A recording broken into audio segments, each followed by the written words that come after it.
Yo guys, welcome back to another video. But this video is not going to be a weekly forecast. It's going to be more of a breakdown of the trades that we took within VIP. The reason why I'm switching over from forecasts to breakdowns is because forecasts can kind of give a wrong impression if they don't work out. And it kind of saves people from following the forecast directly.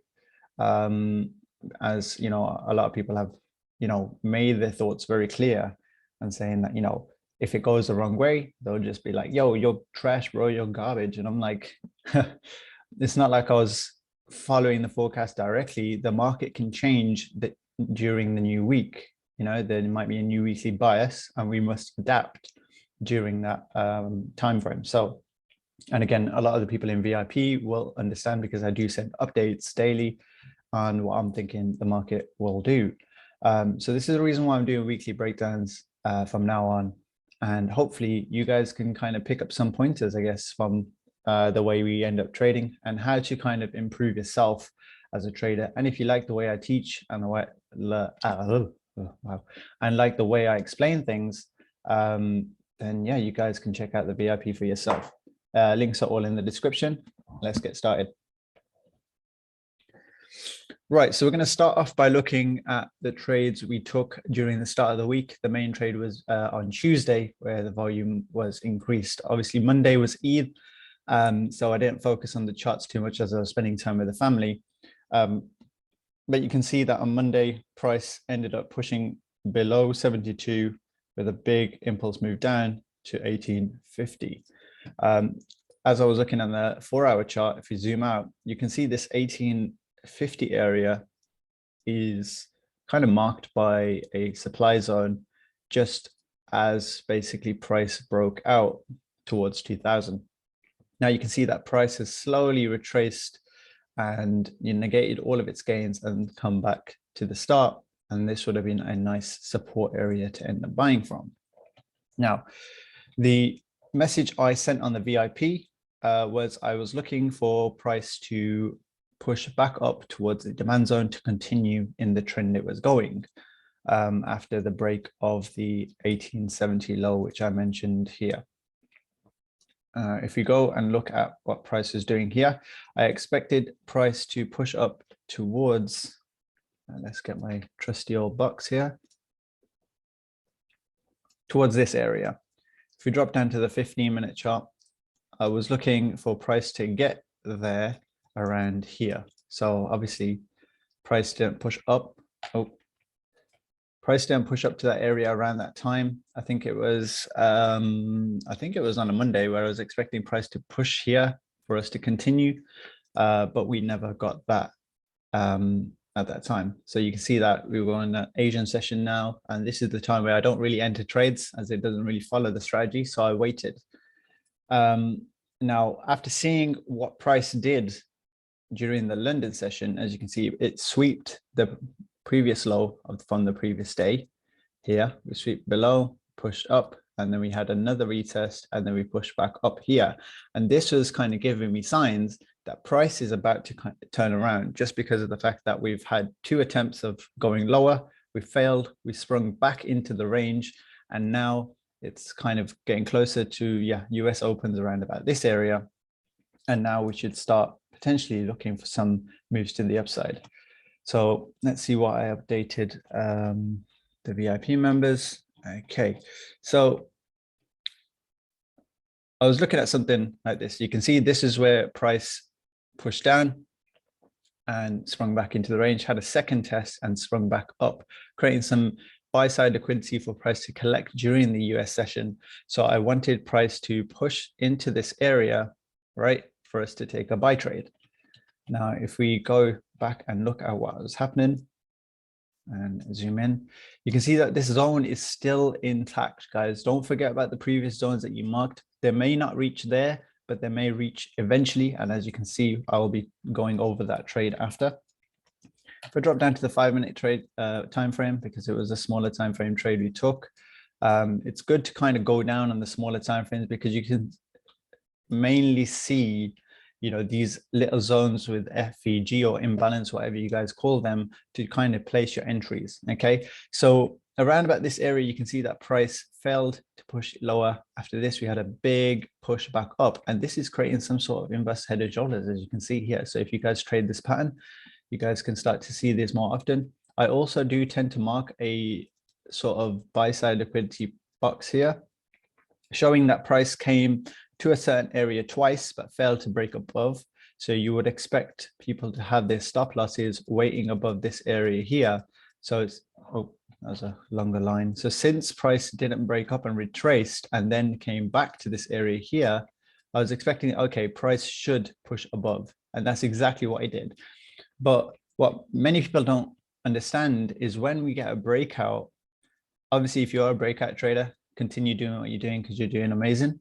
But for safety reasons, if you tend to enter a buy position at this area here, if I get that there, you're going to have to wonder where will your stop loss go and why. So you can put the stop loss obviously 30 pips below if you enter on the breakout, which is fine. Obviously, you would have caught some sort of profit.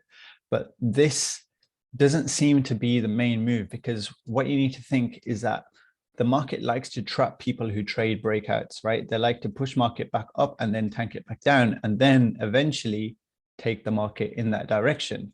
And at this point, those people with buy stops have now been stopped out, or they've closed their position due to drawdown. So obviously I don't like to trade like that. Only when I'm feeling a bit aggressive and I've got some profit to use, I can just jump into the trade here and there. But if you wanted a conservative SL, you would either price it below the previous low here because you want price to continue its uptrend. And this has now become a 70 to 80 pip SL, right? And now your risk to reward, you'll have to be aiming for 70.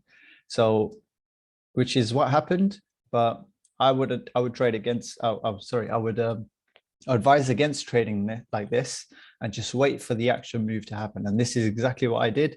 I waited for a retest of this inverse head and shoulders, which we had, but I had an extra area of imbalance around about this area. And you can see that my buy limits were set 1857, 1856. I sent a buy setup with a 30 pip SL. Look at that, nice and tight. So if this failed, we'd be out and it wouldn't be as much loss depending on your risk. So if I get rid of these lines here just to clean the chart up, and it's going to take a while. Give me a second. I'm going to show you why I exactly took this trade from this area. If I drop down to the 1 minute chart, bear with me till I find where I was. There we go. So price likes to clean up areas and not leave them behind if it wants to go in a desired direction. So you can see that I was waiting within this 1857 area here, just around this area here. So I had a 30 pip SL. So if I place the box there, my 30 pip SL would be just below this previous low here, giving it space just in case it wants to spike it and then fly.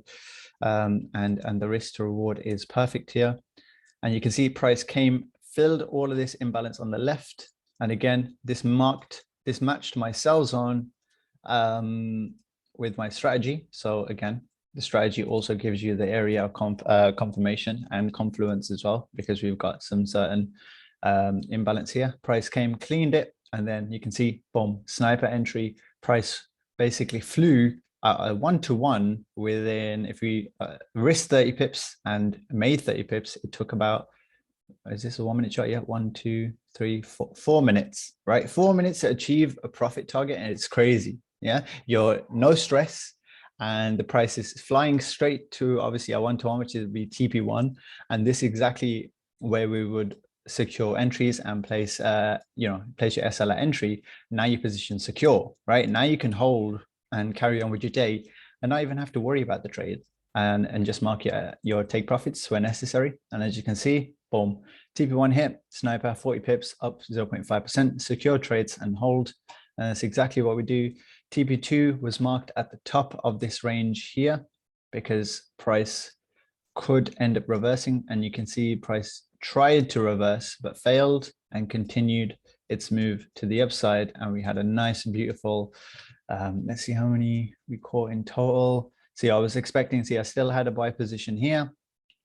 And we were expecting price to take out this high and the next high after. If I then jump onto the higher time frame to see what we actually did. So here were the highs that I marked. So it was these ones here, and then this final one here. You can see price came up to this area, broke this high, retested it, and went for the next high there. So as you can see, 90 pips, TP3, 100 pips. There we go, 1, 2, 3, risk reward from a 30 pip SL.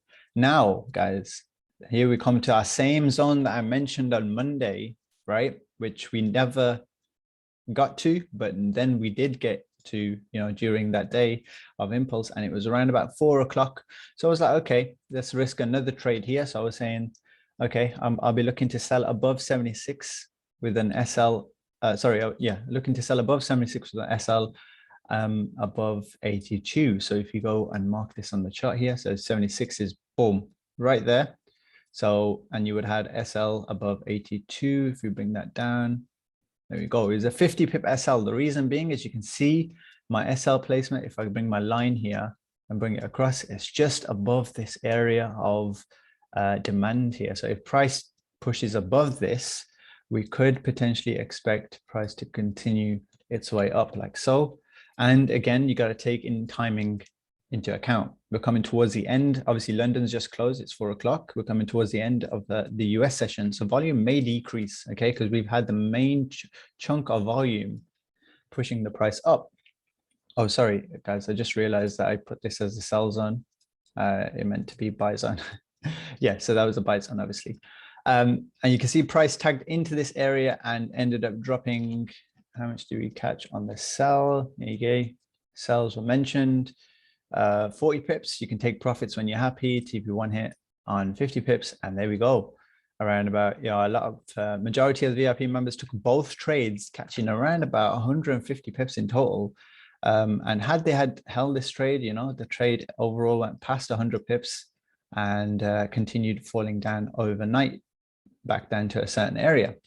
So that's the first kind of main trade we took on a Tuesday, and we've already caught around about, say, this move was around 200 pips, right? And then we dropped another 100. So that was around 300 pips that we caught on a Tuesday. So that's exactly what you guys need to look for.